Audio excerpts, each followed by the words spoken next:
Welcome to Man Does Tech, where I solve the problems you didn't even know you had. In this video, I will explain how to connect to the internet after formatting Windows 7. After a fresh installation, your computer often lacks the essential network drivers needed to go online.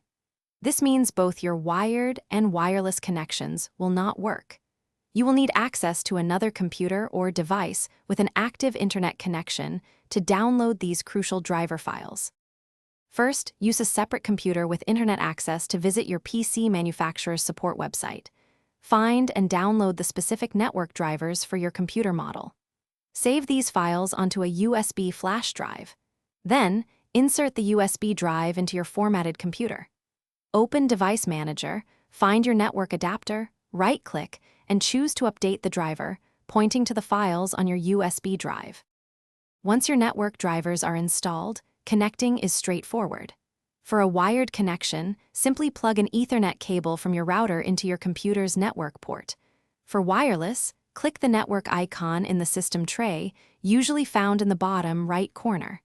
A list of available Wi-Fi networks will appear. Select your network, type in your security key or password, and then click Connect. After connecting, open a web browser like Internet Explorer and try to visit a website to confirm your internet access. If you encounter problems, navigate to the Network and Sharing Center in the control panel and run the built-in troubleshooter. Also, verify your network adapter settings to ensure they are configured to automatically obtain both an IP address and DNS server address for seamless connectivity. Thanks for watching. If you found this helpful, don't forget to like and subscribe.